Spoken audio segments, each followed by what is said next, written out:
Olá a todos, bem-vindos a mais uma aula de português de forma fácil e descomplicada.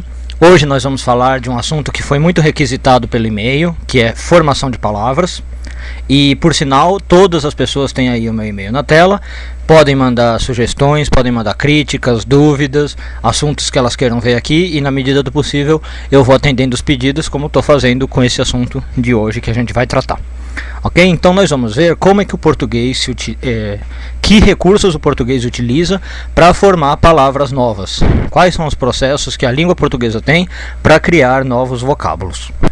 Basicamente, nós temos três processos na língua portuguesa. Primeiro são os processos de derivação. Os processos de derivação são aqueles que pegam uma palavra existente e derivam outra, daí o nome, né? Então, de uma palavra que já existe, você adiciona alguma coisa a ela e deriva uma palavra nova. Em segundo lugar, nós temos processos de composição. Os processos de composição, ao contrário de derivação, usam duas palavras que já existem. Então, no de derivação eu pego uma palavra e acrescento um elemento, um prefixo, um sufixo, a gente vai ver com mais calma. No processo de composição eu uso duas palavras que já existem e junto elas. E aí eu formo uma segunda palavra, ok? E por último, existe um processo que chama hibridismo. O hibridismo, na verdade, é um processo de composição. Eu junto duas palavras. Só que no hibridismo, essas duas palavras são estrangeiras. Por isso que ela é um processo considerado à parte. No processo de composição, eu uso duas palavras portuguesas mesmo para fazer uma terceira palavra. No hibridismo, eu uso duas palavras estrangeiras para fazer uma terceira palavra. Tá? Então a gente vai estudar agora com mais calma esses três tipos de processo. Talvez a gente precise de 2 vídeos, mas vamos começar com processos de derivação. Então deixa eu apagar aqui e vamos começar lá. Então, do primeiro processo de derivação que a gente vai ver é o processo de derivação prefixal. O processo de derivação prefixal é bem simples. É aquele processo que você pega uma palavra e acrescenta um prefixo. Então, por exemplo, eu tenho aqui a palavra escrita, uma palavra do português, deixa eu tirar o sublinhado, palavra escrita, eu venho aqui e adiciono um prefixo como re, por exemplo, e fico com reescrita. Então, reescrita é uma palavra derivada por prefixação. Agora, outra coisa que dá para fazer com a palavra é acrescentar um sufixo, e aí nesse caso a gente teria a derivação sufixal. Então eu posso pegar, por exemplo, a palavra rápido, ok? E vou acrescentar um prefixo mente, que é um prefixo um sufixo muito comum do português. E nesse caso a gente vai ter uma pequena mudança na palavra rápido, né? Vai ficar sem acento, desculpe, rapidamente. Tá? Então, rapidamente é uma palavra derivada por sufixo de rápido. Tá? É uma derivação sufixal de rápido. Ok? Agora, também pode acontecer de numa palavra eu usar um prefixo e um sufixo ao mesmo tempo. Então, nesse caso, deixa eu escrever aqui, a gente vai ter uma derivação prefixal e sufixal junto. Um exemplo que eu vou dar é, por exemplo, eu vou pegar a palavra leal. Leal eu posso criar, por exemplo, deslealdade.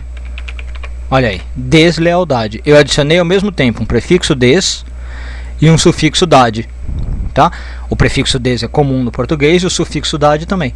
Então, de leal eu pus ao mesmo tempo um prefixo e um sufixo e fiquei com deslealdade. Tranquilinho, né? Esses três casos de derivação: prefixal, sufixal e sufixal junto. Ok? Agora, tem um quarto caso que chama derivação parasintética. E essa aqui a gente vai ter que olhar um pouquinho mais com cuidado para não confundir com o caso 3, que é de prefixal e sufixal. Na derivação parasintética, eu vou pôr aqui um exemplo. Vamos pegar, por exemplo, tarde, a palavra tarde, e eu posso criar entardecer. Então, olha aí, por que eu falei que a parasintética pode confundir com a prefixal e sufixal? Porque alguém poderia pensar que desse tarde eu peguei o prefixo em e o prefixo ser, né? E criei entardecer. Mas a derivação parasintética não é a mesma coisa que a derivação prefixal e sufixal. Então, como é que eu vou reconhecer se eu estou diante de um caso de prefixo e sufixo adicionado ao mesmo tempo ou de derivação parasintética? Eu vou pegar o exemplo que eu peguei do prefixo e sufixo para a gente ver a diferença. Então, ó, no caso de deslealdade, eu falei que era prefixal e sufixal. E no caso de entardecer, eu estou falando que é parasintética. Como é que eu vou ver isso? Repara uma coisa, em deslealdade, eu posso tirar o des e falar só lealdade. Ok? Ou eu posso tirar o dade e falar só desleal. Agora, se eu tentar fazer isso em entardecer, eu não consigo. Eu não posso falar só entarde, tirando o ser. Do mesmo jeito, eu também não posso falar tardecer, tirando o em. Então, essa é a diferença entre parasintética e prefixal e sufixal.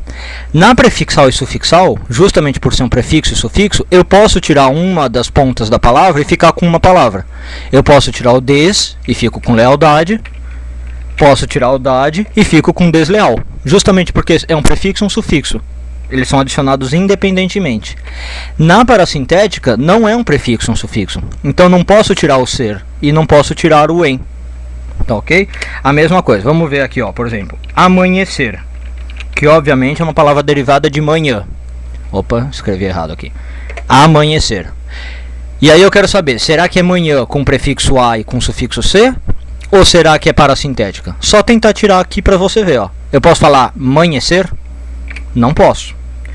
E do mesmo jeito não posso falar amanhã. Ok?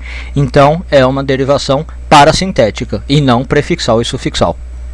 O quinto caso de derivação, que é o nosso penúltimo caso, chama derivação regressiva.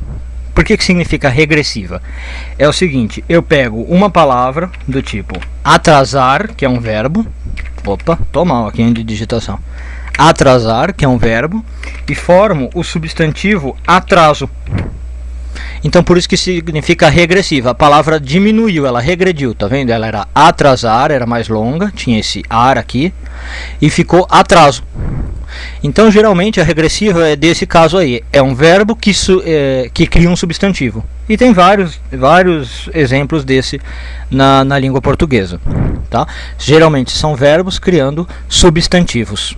E por último, eu tenho um caso que chama derivação imprópria. Por que é chamada imprópria? Porque acontece o seguinte, eu pego uma palavra que tem uma função e uso com outra função. Por exemplo, relâmpago. Relâmpago é um substantivo, né? Eu falo o relâmpago, os relâmpagos, é um substantivo.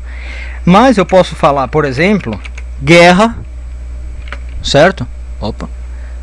Posso falar guerra, relâmpago. Quando eu falo guerra, relâmpago, esse relâmpago virou adjetivo de guerra, porque guerra é o substantivo. Então, nesse caso, relâmpago é uma palavra nova, é considerada uma outra palavra. Eu tenho relâmpago substantivo e relâmpago adjetivo. O relâmpago adjetivo é uma derivação imprópria do relâmpago substantivo. Então esse também é um fenômeno do português, usar uma palavra que tem uma função com outra função, nesse caso um substantivo por um adjetivo. E essa nova palavra usada com uma nova função é considerada uma nova palavra, tá? É considerada uma derivação.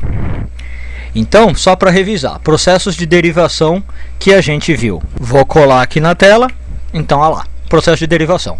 Ou eu ponho um prefixo, ou eu ponho um sufixo. Posso pôr um prefixo e sufixo ao mesmo tempo, do tipo deslealdade. Pode ser uma derivação parasintética, cuidado para não confundir com prefixal e sufixal, né? Na parasintética não posso quebrar a palavra no meio, na prefixal e sufixal eu posso tirar só o sufixo, só o prefixo. A regressiva, que geralmente é um verbo criando um substantivo. E a derivação imprópria, que é quando eu pego uma palavra que tem uma função do tipo substantivo e uso como adjetivo, ok? Então, como eu previa, a gente vai precisar mais um vídeo, tá? Porque a gente só abordou aqui os processos de derivação. No próximo vídeo, a gente vai falar dos processos de composição e do hibridismo. E com isso a gente acaba a formação de palavras, tá? E também eu vou dar uns alertas de coisas que você tem que tomar muito cuidado quando você encontrar na sua prova. Que palavras que você tem que abrir o olho assim e falar, ó, pode ser que seja uma coisa ou outra que pode te deixar em dúvida, tá bom? Então, espero vocês no próximo vídeo de formação de palavras, onde a gente vai falar de processos de composição. Até a próxima!